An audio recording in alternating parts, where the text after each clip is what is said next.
Kamu tahu rasanya? Berjalan pergi saat seseorang yang dulu begitu kau cinta, tak lagi menoleh, bahkan untuk sekadar memastikan langkahmu tak tersandung. Aku, Lia Riani, berdiri di ambang pintu rumah kecil kami.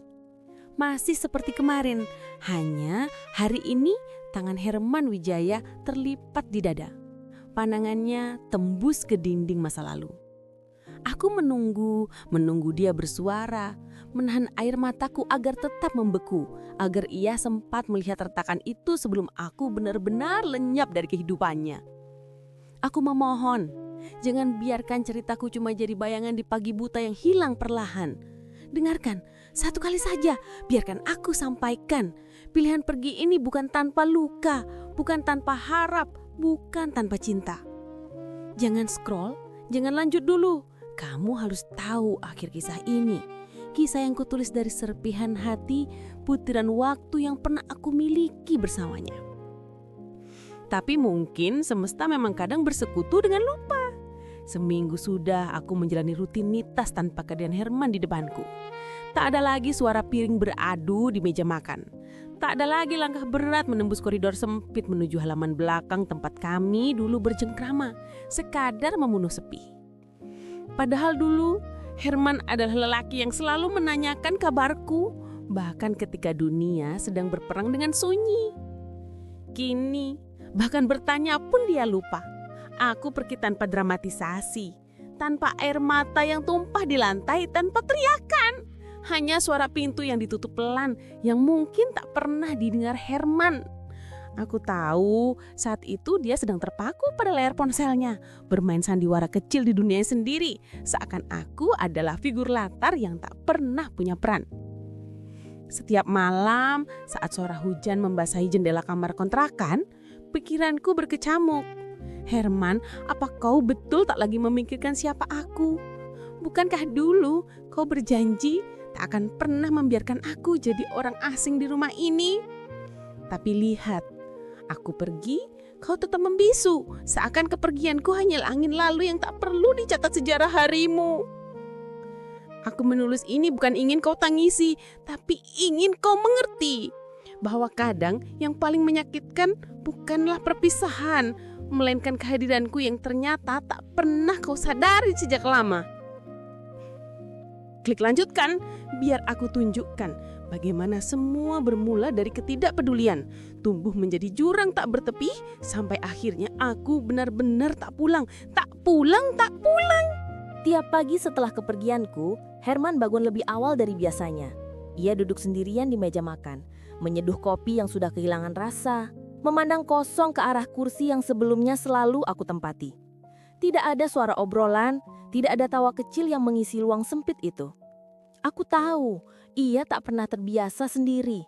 Tapi kebiasaan lama membiarkan aku jadi sosok yang hanya hadir dalam rutinitasnya, ternyata lambat laun mulai berbalik menikam perasaannya sendiri. Aku melihat dari kejauhan seakan-akan menjadi penonton bisu di hidupnya. Ia pergi kerja tanpa pamit, pulang larut malam, menyalakan televisi tanpa benar-benar memahami apa isi siaran. Tetangga mulai bertanya-tanya, di mana aku? Kata mereka, rumah ini terlalu sepi. Bahkan suara sepatu di lantai pun jarang terdengar. Herman hanya diam, tak banyak bicara. Bila ada yang bertanya, ia jawab singkat. Lia sedang keluar kota, mungkin lama. Padahal aku hanya pergi untuk membuktikan sesuatu. Apakah Herman benar-benar bisa menyadari siapa aku setelah aku hilang dari hidupnya? Aku ingin tahu, apakah aku cuma pelengkap atau menjadi inti yang tanpa sadar selama ini menopang semuanya? Minggu berjalan lamban, Herman mulai kelihatan lebih sering termenung. Ia berdiam diri di kamar, memandangi pakaian yang masih tegangutung rapi di lemari. Ia ragu-ragu membuka laci, menemukan surat yang dulu aku tulis di hari ulang tahunnya. Surat yang selama ini cuma ia simpan tanpa dibaca lagi.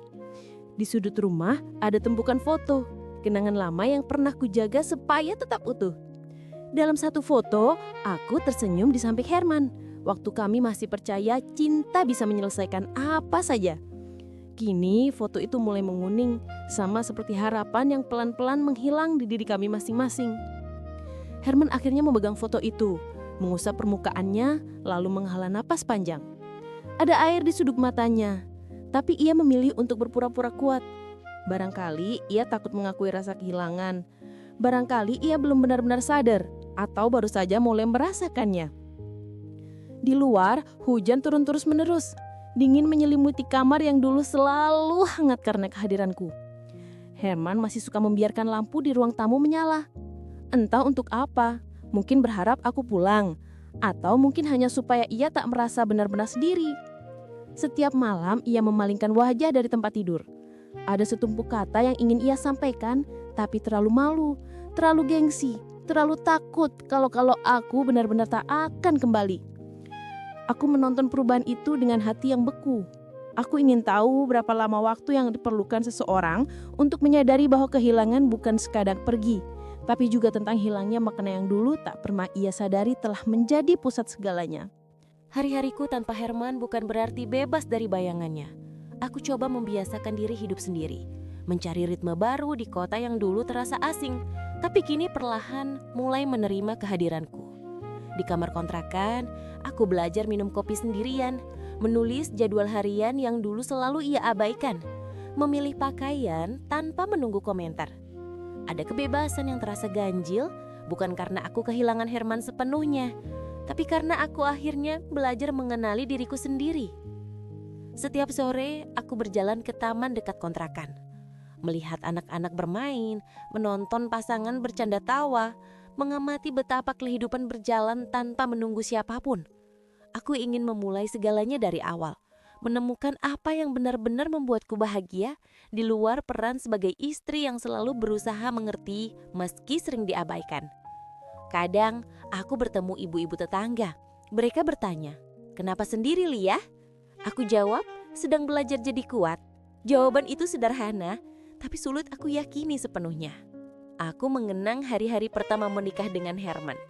Dulu, ia lelaki yang penuh harapan, selalu punya cerita lucu di meja makan. Tak pernah melupakan kabar ketika sibuk di kantor.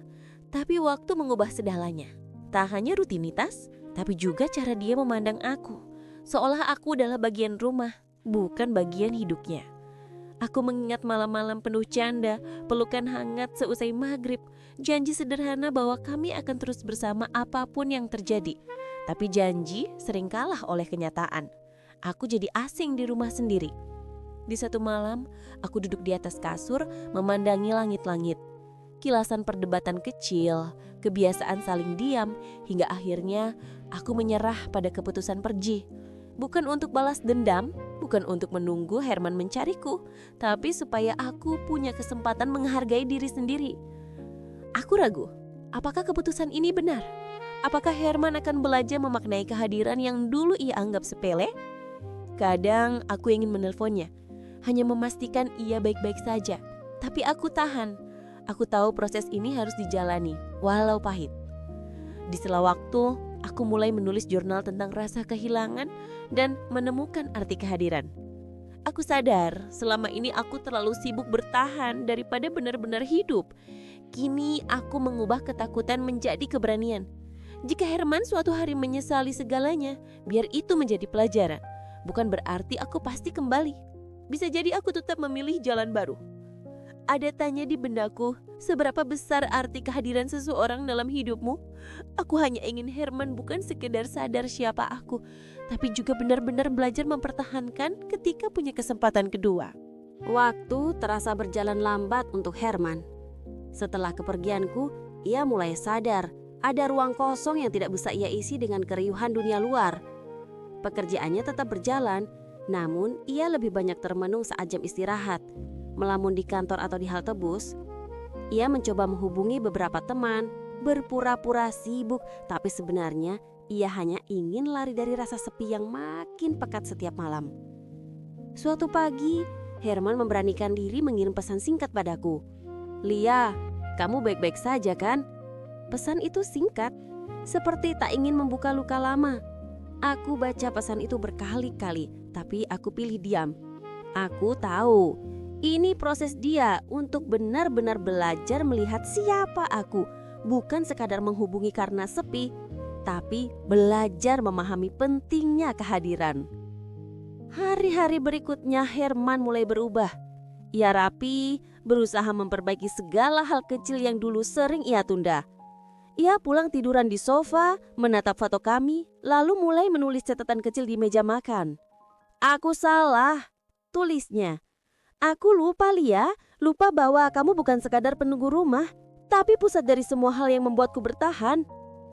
Catatan itu ia tulis tiap malam, berharap kelak aku membaca saat aku kembali. Aku diam, menyimak semuanya dari kejauhan. Aku tahu perubahan pada diri seseorang tidak datang dari ucapan, tapi dari tindakan kecil yang konsisten. Herman mulai mengirim pesan setiap pagi. "Selamat pagi, jangan lupa makan." Pesan-pesan itu dulu selalu aku tunggu. Sekarang terasa berbeda. Aku memilih untuk tidak langsung membalas.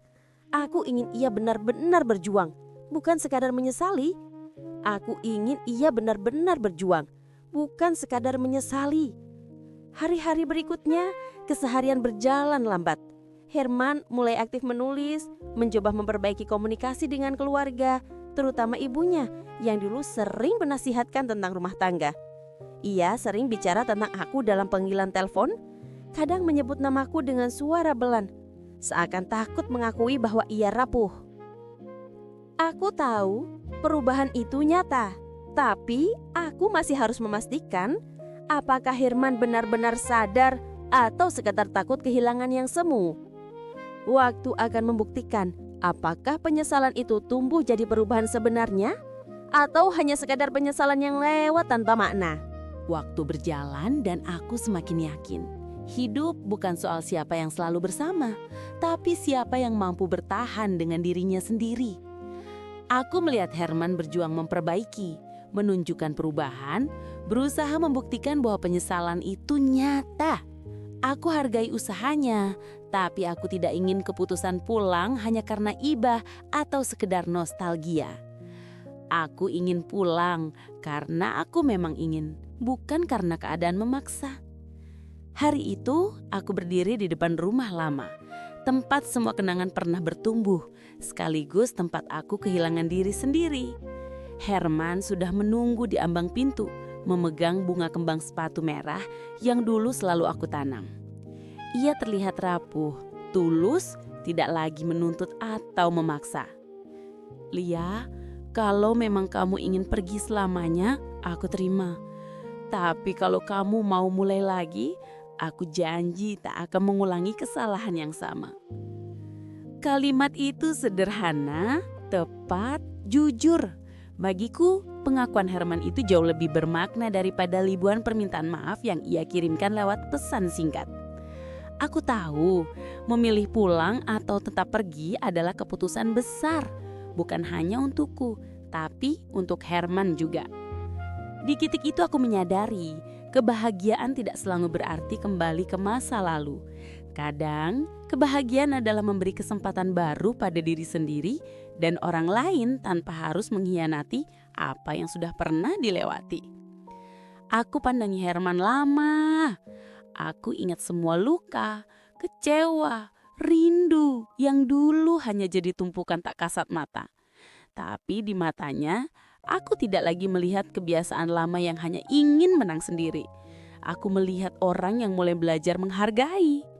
Aku mengambil nafas panjang, menatap langit yang pagi itu cerah. Keputusanku sederhana. Aku pulang bukan sebagai istri yang dulu mudah terluka, tapi sebagai Lia Riani yang baru dengan hati yang sudah belajar bertahan tanpa harus kehilangan jati diri. Herman tersenyum, memelukku tanpa kata. Kami tidak bicara panjang, hanya bertukar pandang.